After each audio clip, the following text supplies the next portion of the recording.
pemerintah sedang memperbaiki ini baik, oke, bagus, memberantas korupsi bagus. Tapi di sisi lain rupiah melemah. Nah, ini kan menjadi benturan nih. Betul. Jadi benturan. Mahasiswa protes. Tidak ada yang salah dengan mahasiswa protes.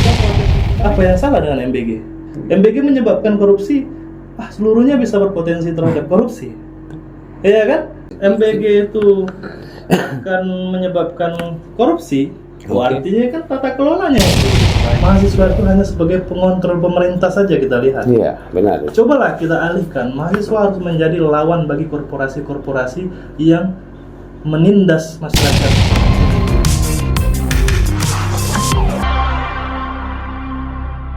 Bismillahirrahmanirrahim. Assalamualaikum warahmatullahi wabarakatuh. Bersama saya Muhammad Uzair dalam Lentera Demokrasi.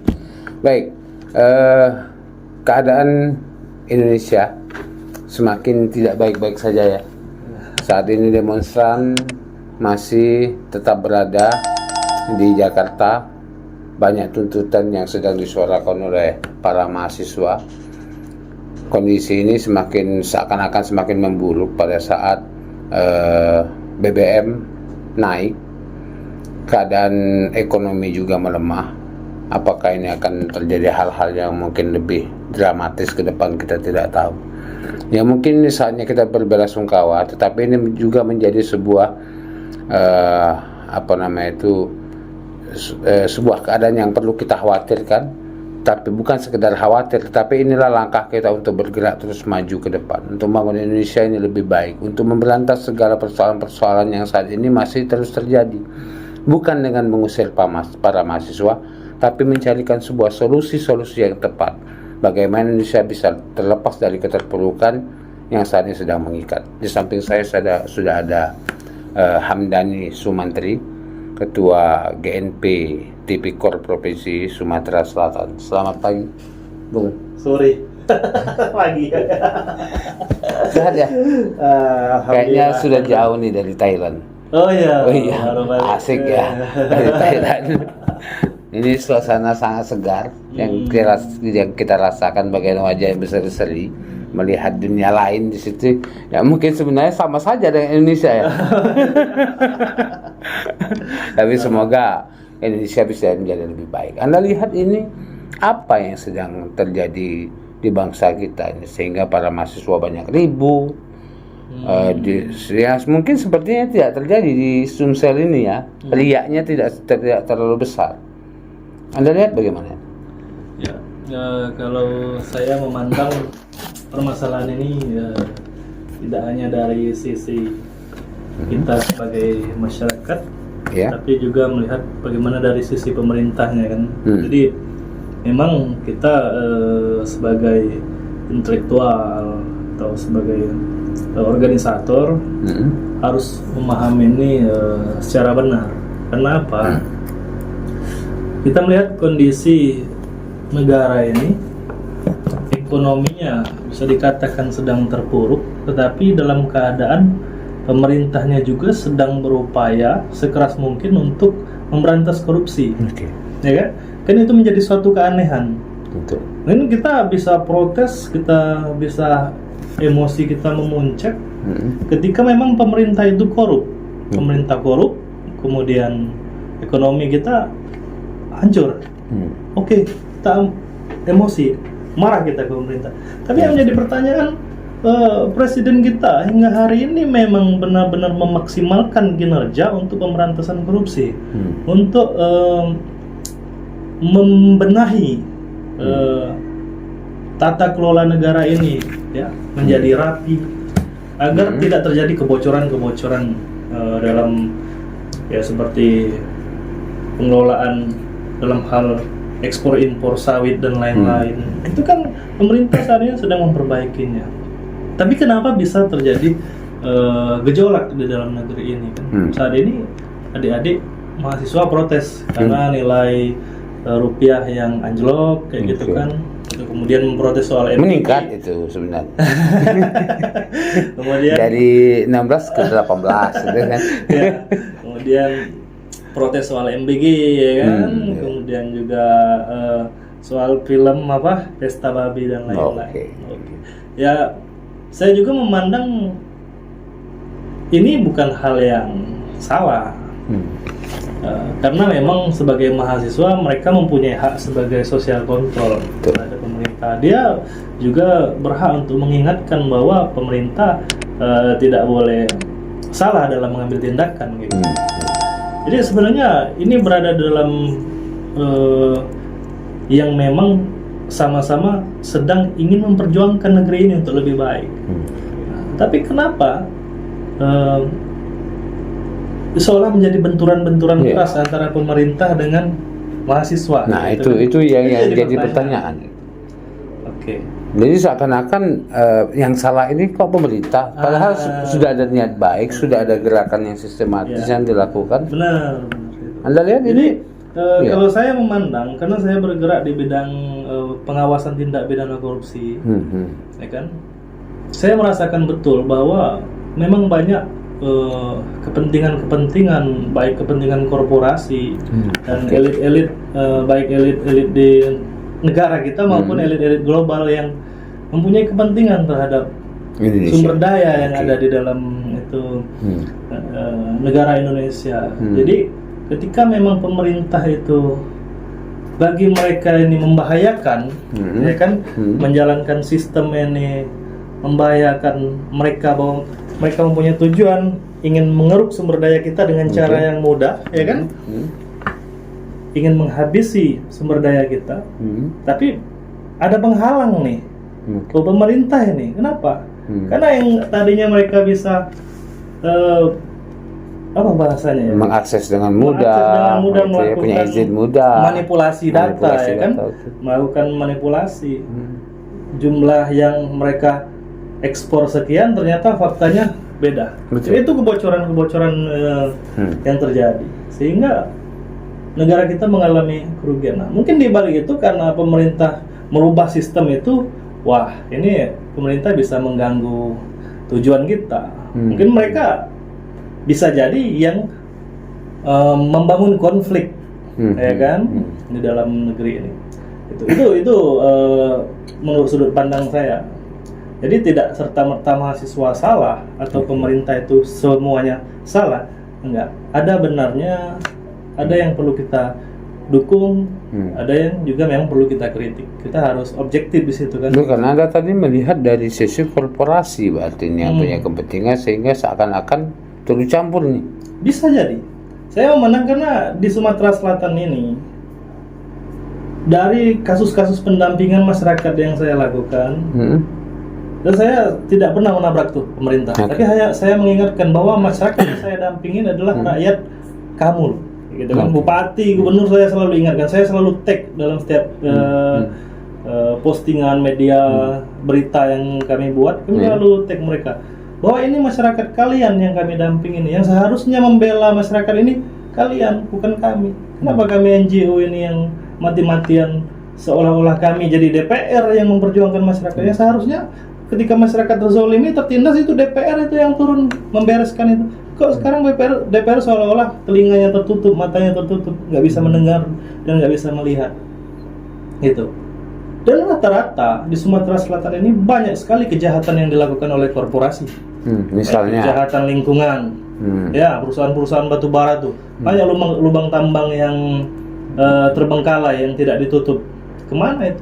Kami keluar demo sana sini, nggak ada pemerintah peduli, ya kan? Sampai kemarin Astaka Dodol merampas tanah masyarakat sekian hektar di Muba di Macan Sakti. Itu kalau kami nggak habis-habisan di sana, keras terhadap perusahaan, mana bisa masyarakat kehilangan tanah. Kenapa? Masyarakat Sumsel ini cuma segelintir orang yang punya surat SPH ataupun sertifikat. Kebanyakan mereka kan dari nenek moyang mereka, ya kan, diturunkan, diusahakan, tiba-tiba ada muncul peraturan, mereka tidak tahu dan mereka hanya percaya. Contohnya berkebun di daerah Macan Sakti dulu, sistem berkebunnya, siapa yang mau berkebun, sebanyak apa mereka menebas, sebanyak itulah tanah milik mereka. Dulu tanah masyarakat, tanah masyarakat, tanah ulayat kadang-kadang kan. Dan ketika pun itu ditinggalkan, ada tanam tumbuh, ya, kemudian mereka tidak bertani lagi di situ, korporasi masuk, ya kan, ya itu tetap hak masyarakat. Seharusnya kan. Tapi kan masyarakat tidak menyuratkan itu. Tetapi saksi, ya kan? Mereka semua bersaksi dan mereka jujur, oh ini tanah ini, tanah ini, tanah ini. Nah, itu hari kan? Ini yang terjadi. Ya, yang terjadi. Tetapi kita itu 100 tahun akan datang masih ada saksi nggak? Itu.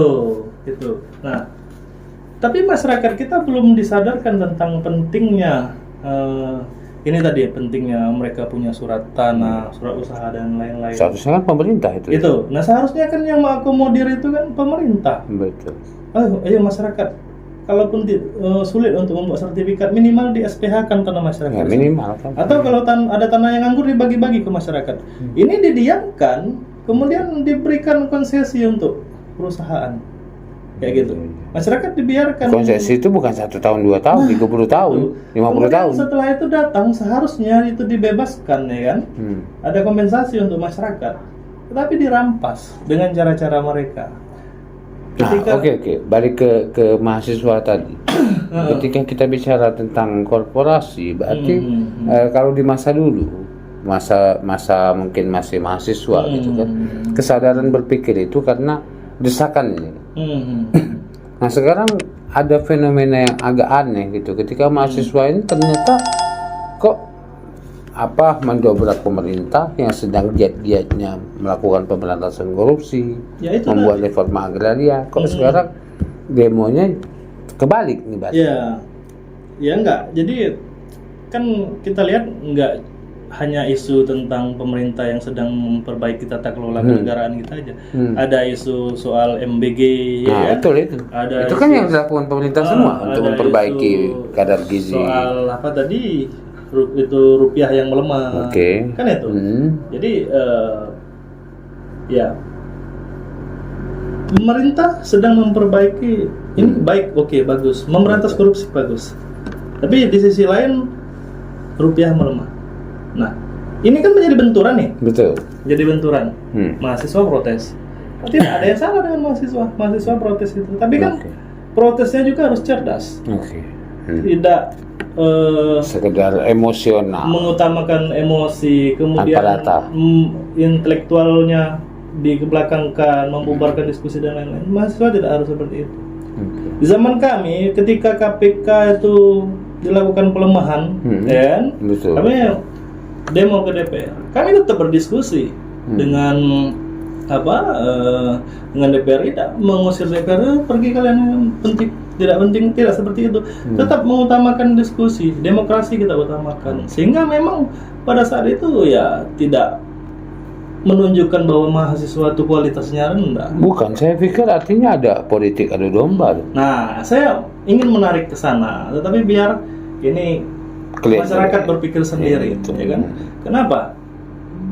Pemerintah sedang menggalakkan pemberantasan korupsi, ya kan?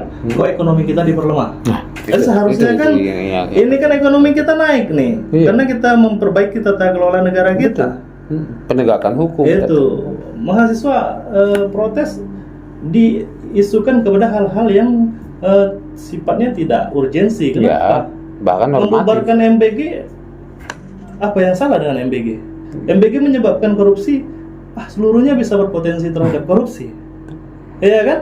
MBG kan lihat awal MBG itu untuk masyarakat untuk anak-anak sekolah yang tidak mampu, yang jarang sarapan setiap hari kan dikasih. Jadi kalau MBG itu akan menyebabkan korupsi, artinya kan tata kelolanya yang perlu diperbaiki.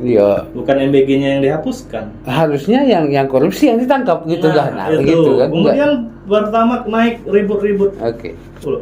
Berarti Anda semua yang ribut itu orang kaya, karena pertama itu diperuntukkan untuk orang kaya. Iya sih. Seperti itu. Pertama kenapa harus subsidi ribut? Kan tidak ada masalah. Tidak ada masalah. Pertalite masih normal. Tetap normal kayak gitu. Nah, artinya kan di situ kita seolah-olah membawa kepentingan elit. Ada bahasanya enggak Pak, ini nanti dimainkan itu subsidinya, nanti enggak dikasih, malah nanti yang disediakan yang pertamax semua. Itu kan kembali lagi soal tata kelola. Betul. Iya kan? Yang kita kritik soal itu, kalaupun nanti subsidinya hilang, Sementara memang harga subsidi itu nggak naik, tapi subsidinya hilang, ya kita protes itu yang kita demo. Kenapa masyarakat nggak kebagian subsidi? Kenapa dikurangi subsidi? Bukan kita protes pertama yang naik, ya udah nggak peduli itu sama pertama. Iyalah, itu kan untuk mobil mewah. Iya, ketika nanti dipermainin kayak dulu premium dihilangkan, jadikan pertalite. Ya itu yang harus kita demo ketika itu terjadi. Kalau soal ubah nama, sistem sama. Kalau soal Pertamax itu kepentingan orang-orang yang kaya, bukan kepentingan kita. Itu harus dipikirkan oleh adik-adik mahasiswa kita saat ini. Kira-kira solusinya apa? Yang harus jangka pendek yang harus kita buat ini supaya ada sebuah minimal kesadaran begitu. Ya. Kita bukan dalam wilayah dipermainkan gitu. Begitu. Kayak gitu. Kalau menurut saya, ya, menurut pandangan saya, ya mahasiswa tetaplah menjadi mitra kritis bagi pemerintah. Tetapi juga harus cerdas. Harus gunakan identitas intelektualnya itu. Jangan mahasiswa seolah-olah seperti preman. Kenapa? Kalau membubarkan diskusi itu saya nilai seperti preman. Saya pernah jadi mahasiswa, tapi saya merasa ketika adik-adik saya seperti itu, saya merasa kami tidak pernah mengajarkan seperti itu. Kami tidak pernah mengajarkan seperti itu. Menghina, mencaci orang itu tidak perlu dilakukan oleh mahasiswa. Karena tapi kalau bukan level mahasiswa. Betul. Bahkan saya, orang yang saya ajak demo di lapangan itu masyarakat yang rata-rata tidak sekolah. Iya. Tapi kami sampai astaka dodol itu mengalami kerugian, mengganti rugi masyarakat yang dirampas tanahnya itu sebesar 2.189.000.000 baru beberapa minggu yang lalu. Demo kami lakukan berkali-kali, tapi tidak pernah ada berdarah-darah, ditangkap polisi, konflik dan lain-lain. Enggak, tetap ada negosiasi, tetap ada argumentasi. Apakah masyarakat yang kami bela itu lengkap administrasinya? Kalau lengkap administrasinya ke pengadilan aja kita. Masyarakat itu hanya ada tanam tumbuh, nggak ada suratnya. Iya, makanya harus ada kebijaksanaan yang dicari itu. Tapi kalau kita berjuang di pengadilan, menang nggak mereka cuma kayak gitu? Betul. Belum lagi perusahaan dengan uangnya, dengan kejahatan yang mereka lakukan, sogok menyogok, suap menyuap, pasti akan jadi yang tertindas. Tetapi kalau kita cerdas dengan gerakan, kalau di pengadilan kita nggak bisa ungkit limbah mereka, di lapangan kita bisa ungkit limbah mereka. Betul. Kalau di pengadilan kita nggak bisa menyangkut bautkan kepemilikan tanah dengan rekrutmen tenaga kerja yang tidak sesuai prosedur, di lapangan kita bisa. Betul. Itulah yang non litigasi yang kami lakukan. Dan itu lebih mudah dilakukan, lebih bermanfaat, langsung dirasakan oleh masyarakat. Itu. Oke. Last statement. Jadi last statement, menurut saya permasalahan bangsa ini yang paling besar adalah soal korupsi. Itu yang memang seharusnya kita sama-sama dari seluruh elemen, baik pemerintah, ya kan, pemuda, mahasiswa, seharusnya bergerak ke arah sana. Selama ini kan tidak ada kontrol ke sana. Mahasiswa itu hanya sebagai pengontrol pemerintah saja kita lihat. Iya, benar. Cobalah kita alihkan. Mahasiswa harus menjadi lawan bagi korporasi-korporasi yang menindas masyarakat di negeri. Itu yang paling penting. Boleh mengkritik pemerintah, tapi jangan lupa bahwa banyak kapitalisme yang jahat yang mengancam kedaulatan negeri ini. Oke, baik. Terima kasih, Bung Hamdani Sumantri, Ketua GNP Tipikor Provinsi Sumatera Selatan. Cukup banyak yang dia sampaikan tadi. Salah satunya bagaimana kita harus membangun negeri ini dengan bersama-sama, harus bersatu. Jadi kalau dulu pergerakan yang dilakukan mahasiswa itu cuma satu, untuk membangun dan mempertahankan Indonesia. Nah itu tetap harus berlangsung. Tetapi coba pilih-pilih, apakah lawan kita pemerintah atau lawan kita korporasi, begitu kan? Siapa yang harus kita bela? Korporasi atau masyarakat yang sedang ditindas oleh korporasi? Yang pasti satu hal, korupsi itu akan terjadi terus kalau tidak akan diberantas. Siapa yang akan memberantas? Bukan cuma kita serahkan kepada KPK atau lembaga aparatur hukum, tapi masyarakat harus bersama-sama mendukung, membangun, laporkan kalau terjadi tindak pidana korupsi, sehingga Indonesia akan bersih, aman, dan penegakan hukum besok lusa akan lebih baik. Iya. Ada lagi yang saya tambahkan. Masyarakat Sumatera Selatan. Jadi kepada seluruh masyarakat Sumatera Selatan, saya sampaikan bahwa kami Gerakan Nasional Pengawasan Tindak Pidana Korupsi Sumsel siap membela seluruh masyarakat yang ada di Sumatera Selatan yang mereka termasuk masyarakat miskin yang tidak mampu untuk membayar untuk menuntut hak mereka yang dirampas oleh perusahaan, contohnya kasus perampasan tanah dan lain-lain, atau dipecat statusnya sebagai tenaga kerja tanpa kesalahan, dan hal-hal lain yang sifatnya menzolimi masyarakat. Dan lawan kita adalah korporasi. Saya siap membela, ya, tanpa bayaran, dan kami akan turun ke daerah Anda. Silakan hubungi kami GNPD untuk Oke, baik. Terima kasih banyak Bung ya. Sama-sama. Semoga besok lusa kita bertemu lagi dan Indonesia akan lebih baik lagi. Amin. Saya Muhammad Rizal, tetap di Tentara Demokrasi.